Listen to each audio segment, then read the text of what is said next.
7 de agosto se celebra en todo el mundo el Día Mundial del Peatón, así que queremos reconocer justamente y hablar de lo que es la movilidad peatonal y la planificación urbana para seguir obviamente en desarrollo de este tema que es tan necesario para una efectiva también convivencia vial. Está con nosotros Sebastián Astroza, quien es ingeniero en transporte, académico de la Universidad de Concepción e investigador de CDEUS, que ya de manera presencial viene para disfrutar esta entrevista. ¿Cómo estás? Qué gusto, Sebastián, que puedas hoy día, durante esta tarde, hablar de un tema que es tan interesante para cada uno de los que están viendo el TVU. Muchas gracias por la invitación, estoy acá súper bien, contento de estar acá. Me gustaría que partamos, y yo siempre me gusta conceptualizar antes de partir con la entrevista propiamente tal, cómo poder definir lo que es la movilidad peatonal y cuál es la principal importancia y qué tan crucial se hace que haya una principal organización para que esto obviamente pueda ser tomado como una decisión por parte de toda la gente que nos está viendo hoy día. Mira, movilidad peatonal me gustaría quizás más definirla como caminabilidad. Ya que de cierta Nuevo manera, concepto, de hecho lo voy a anotar, caminabilidad. Sí, que de cierta manera es qué tan caminable o qué no tan caminable son nuestras calles, nuestros entornos, ¿ya? Y de cierta manera es cómo el entorno afecta a la persona en su decisión de caminar o no. Que yo, así conceptualizando, creo que hay como 5 factores que se meten ahí como en la juguera para determinar si algo, qué tan caminable es alguna calle. ¿Qué son? ¿Qué infraestructura hay? ¿Qué tan seguro es? ¿Qué tan cómodo es? ¿Qué tan conveniente es? Y a su vez, la misma persona, depende mucho de la persona su motivación para caminar. Viendo estos 4 factores que he mencionado, la motivación de la persona depende de qué tipo de persona es, la edad que tiene, su modo de vida, su preferencia y todo. Ahora, ¿a qué me refiero con la infraestructura? Me refiero a lo obvio que uno piensa, que tiene que haber un lugar para caminar, una vereda, que tiene que haber cruces peatonales, bien señalizados, la debida señalética, el alumbrado público, que tiene que ser seguro, en el sentido que lo primero que uno piensa en estos temas es seguridad vial, claro, que no los vayan a atropellar o que vaya a haber no necesariamente con un automóvil, pero con algún choque. O sea, que estén las condiciones dadas para que nosotros tomemos como decisión el poder caminar. ¿Cómo se ve la realidad de la caminabilidad, como bien me dijiste, en nuestra región? A ver, en particular, por ejemplo, en nuestra ciudad, en el Gran Concepción, si bien es cierto de que hay lugares que son caminables. Solo algunos. Son algunos, especialmente... barrio universitario, claro, tenemos que decirlo, uno de los lugares más bonitos para disfrutar nuestra Universidad de Concepción. El centro de Concepción tiene algunos lugares, pero hay un montón de otros lugares, especialmente a la periferia, de que necesitan ser más caminables. Si uno mira los datos, por ejemplo, la encuesta Origen-Destino del Gran Concepción, se ve que hay muchos viajes que son dentro de las comunas, dentro de Chiguayante, dentro de San Pedro, digamos, dentro de Talcahuano, dentro de Hualpén. No necesariamente todos los viajes son largos, ¿ya?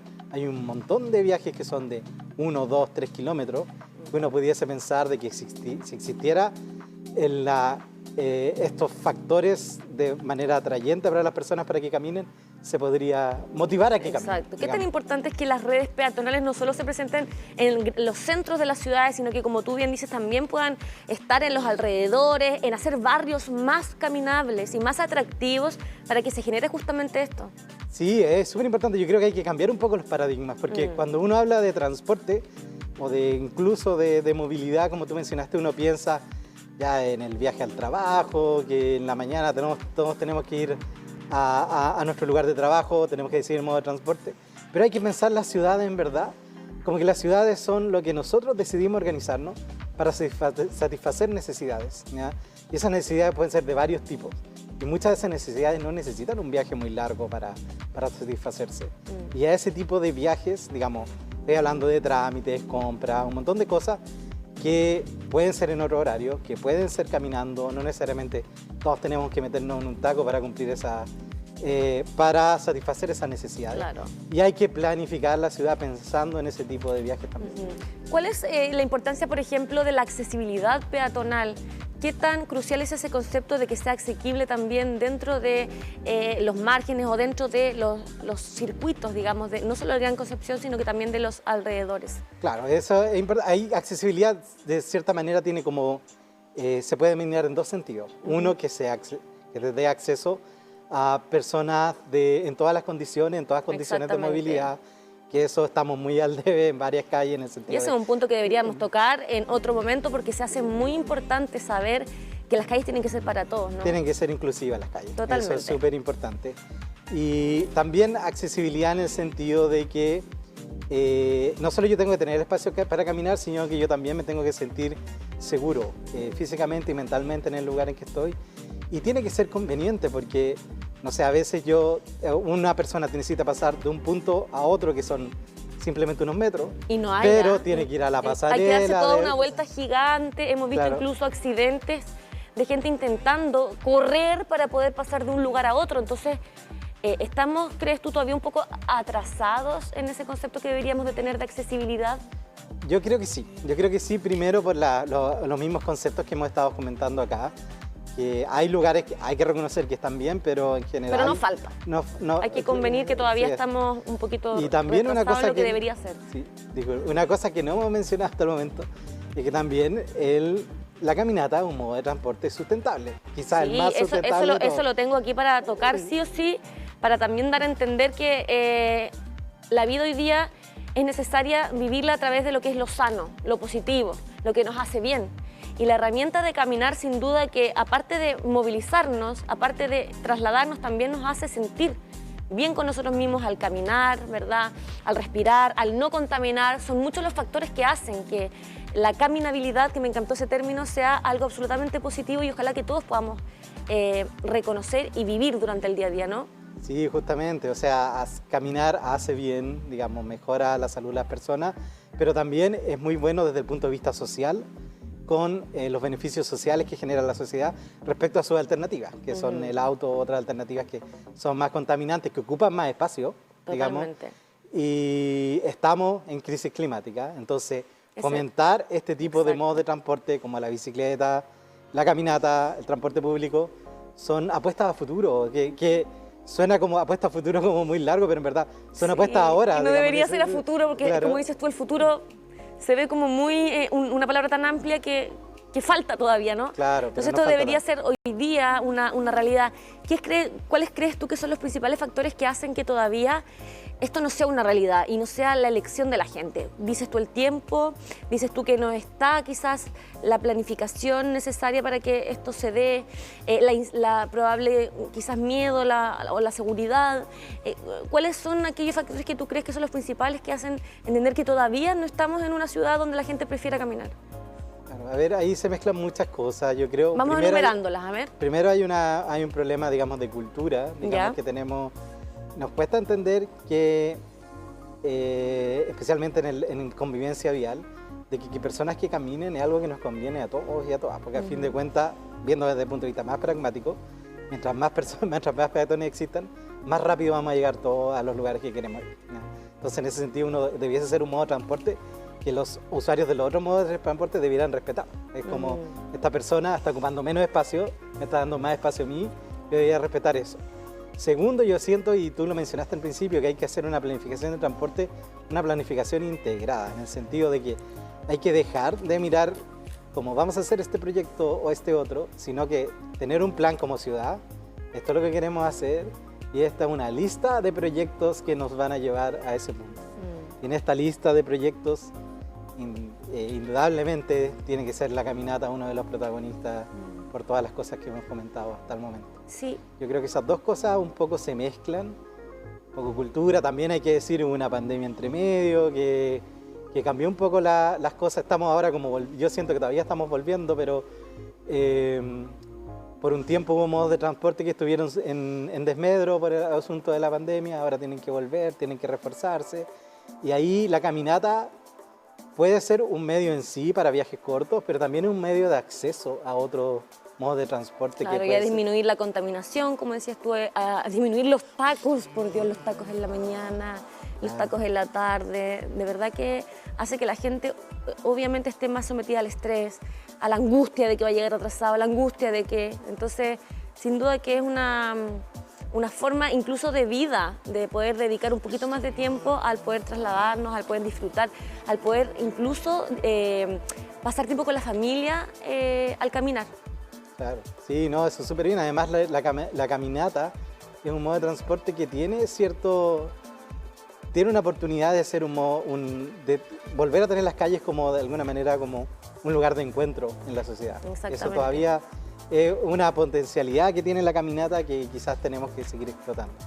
¿Cuál es la importancia también de la planificación integrada de la que tú mismo hablabas para poder obviamente proyectar y hacer proyectos que vayan justamente en pro de esta temática?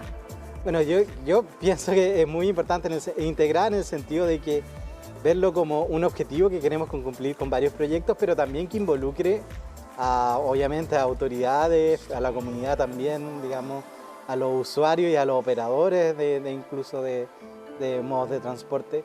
Tiene que ser integrada en ese sentido también, digamos, como que lo planifiquemos todos y todas juntos. Hubieron en el 2018 una serie de entrevistas que se realizaron por las calles del Gran Santiago, ¿ya? Donde se le preguntaba a los transeúntes y a la gente que caminaba qué opinaban, qué creen que faltaba para que esto obviamente fuese más cotidiano y más común. ¿Qué opinas tú de que justamente podamos ir comentando con la gente en la calle sobre lo que es para ellos el poder caminar, qué es lo que falta, qué es lo que todavía estamos al debe con respecto a, obviamente, este tema que es tan importante hoy día? No, yo creo que es vital, es muy importante. Yo siempre lo digo en clase, ahí saco el gorro de profesor, que yo no me considero experto en transporte o movilidad. Siento que todos somos expertos y expertas en transporte, todos nos movemos, todos caminamos. Yo de cierta manera soy especialista porque me dedico a estudiar eso. Entonces es súper importante conocer la experiencia de la gente en ese sentido. Y lo otro es que nosotros como centro, el CEDEUS, hemos hecho este tipo de trabajo, especialmente en el borde costero de San Pedro. Nosotros hacemos harto tipo de investigación con las comunidades, que hacemos el mapeo colectivo. ¿En qué consiste ese mapeo? Si nos pudieses contar para que la gente sepa en casa sobre esta investigación que tiene que ver también con las comunidades y con la gente que son finalmente los involucrados. Sí, bueno, el mapeo colectivo básicamente lo hacemos aquí con el equipo del CEDEUS. Lo que hacemos, le mostramos un mapa del barrio a la persona y le contamos que indique dónde está su casa y los lugares que frecuenta dentro del barrio. La idea es que como en teoría nos diga si considera que ese barrio es caminable o no, los puntos críticos, los lugares donde se siente bien, los lugares donde se siente mal, dónde va a comprar, dónde va a dejar a los niños al colegio. Es como un poco lo mismo que se realizaba en Santiago, ¿no? Claro, una cosa así. Como ir preguntando. Claro, ese es el mapeo colectivo por un lado. Por otro lado, hicimos también en San Pedro... ¿Cuándo se realizó este mapeo? Fue el 2018. Ya, también en ese mismo año. Sí, nosotros hemos estado trabajando con el borde costero de San Pedro muchos años, pero en particular lo que estoy diciendo fue el 2018 en San Pedro de la Costa, etapa 1, que es un barrio en el borde costero que tiene, yo le digo que tiene 3 niveles de segregación, porque está segregado respecto a los barrios que están cerca, están desconectados de alguna manera, ya sea por sitio de eriazo o por barreras que la misma gente ha puesto. Está desconectado de San Pedro como comuna en general, porque todos sabemos que San Pedro es como es la ruta 160 con unas células puestas por aquí y por allá. Y además San Pedro mismo está desconectado del Gran Concepción y qué sé yo, porque todos sabemos el problema que hay de conexión. Entonces este barrio está muy desconectado en muchos niveles, por eso nos interesó ir ahí. ¿Y cómo resultó? A ver, hicimos este mapeo colectivo, descubrimos puntos críticos que la misma gente nos determinó. Es cierto que uno pudiese decir, era cosa de estar ahí, descubrir lo obvio, pero ciencia es importante que lo obvio tenga sustento con datos. Eso es muy importante para nosotros. Y lo otro que hicimos fue la auditoría de la caminata, que elegimos a una persona, entre los mismos puntos críticos que ellos nos contaron, o origen y destinos que ellos frecuentaban, los acompañamos en su caminata. Y fuimos con ellos haciéndole preguntas. ¿Y qué decía la gente con la primera...? Bueno, comentaban un poco que la típica que no hay lugar para caminar, que el lugar donde iba a caminar está estacionado un auto, entonces va a tener que bajar por ahí, pero ahí se va a mojar, que va con un coche la señora, pero no cabe por el coche. Cosas mucho más delicadas, como por ejemplo que había lugares que están, intersecciones que están asociadas a crímenes y simplemente lo evitan, y se dan una vuelta mucho más grande en vez de ir a hacer la ruta directa. O paraderos también, uno pensaría que está conectado al biotren, está conectado para el micro. También tienen problemas de seguridad, digamos, al respecto, o lugares que están poco iluminados, perros callejeros. Seba, ¿y qué es lo que más te llamó la atención de todo lo que fueron descubriendo y conociendo de las impresiones de las personas que iban caminando? tanto en los mapeos como en las auditorías. A mí quizá me llamó la atención de que igual había un sentido de comunidad. Ellos se preocupaban de sus calles, con lo que ellos se podían organizar. Las trataban de hacer más cómodas, tenían huertas, digamos, trataban de arreglarse como comunidad, que es un concepto que yo digo que es vital para caminabilidad y que estaba de cierta manera presente ahí. Quizá eso es lo que más me llama la atención. El resto era de cierta manera un poco esperado. Lo que pasa es que nosotros queríamos ponerle número a la cosa, queríamos tener los datos de realmente cuál es la situación en barrios de ese sector de la comuna. Y con respecto a la desconexión que tú mismo has comentado que ocurre en algunos barrios, ¿qué tan complicado te parece que todavía exista justamente este problema? O sea, es un problema importantísimo porque a fin de cuentas es paradójico porque nosotros en realidad decidimos como humanidad vivir en ciudades porque queríamos estar conectados. Con la misma conexión. Claro. Eso es lo que justifica la eficiencia. Que las ciudades sean eficientes justifica que existan las ciudades. ¿Son nuestras ciudades eficientes? No, yo creo que no. Ese es el punto. Entonces, claro, es como un debe histórico, digamos que quizás un cambio de mentalidad que tenemos que tener desde las comunidades hasta nuestras autoridades en ese sentido y tratar de remar todos a ese lado. Sí, tiene que ver también con la educación peatonal que muchas veces, o la educación vial, que pocas veces se enseña, pocas veces se conversa, pocas veces se desarrolla en programas como este o en instancias como estas u otras que puedan ayudar a que la gente entienda, comprenda y pueda formar parte de esta convivencia.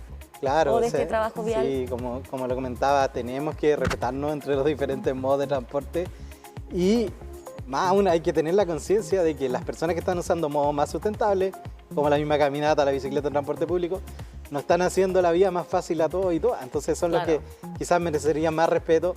Dentro, obviamente, siempre hay personas irresponsables, pero irresponsables en cualquier modo de transporte que ocupan, esa persona va a ser irresponsable en cualquier modo de transporte.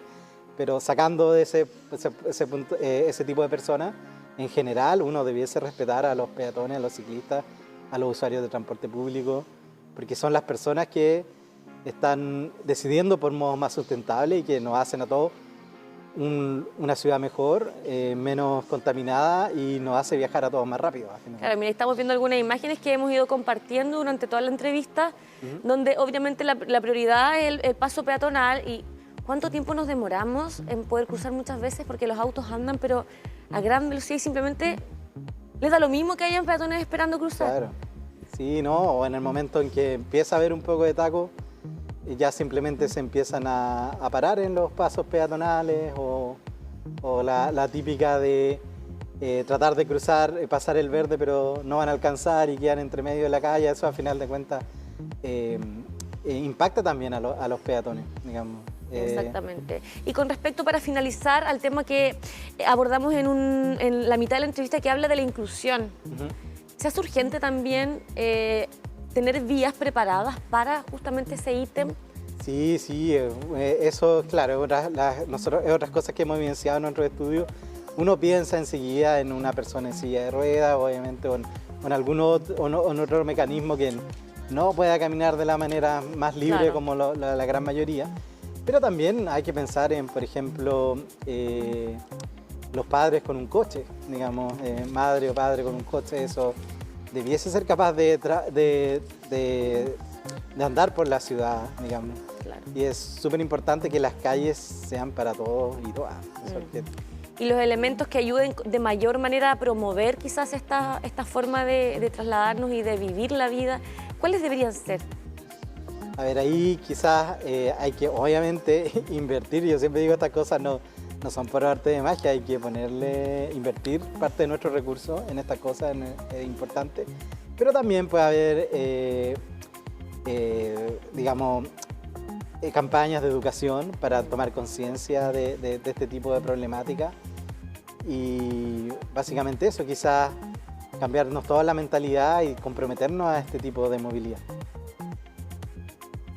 Nosotros, bueno, siempre agradecidos de tener espacios junto a ustedes, a CEDEUS, a Yo creo que es importante que la gente se eduque, entienda y comprenda temas que son tan importantes como este, sobre todo en este día donde se celebra en todo el mundo el Día Mundial del Peatón. Así que, Sebastián, muchas gracias por la oportunidad de estar hoy día conversando contigo sobre esto. Muchas gracias a ti por la invitación.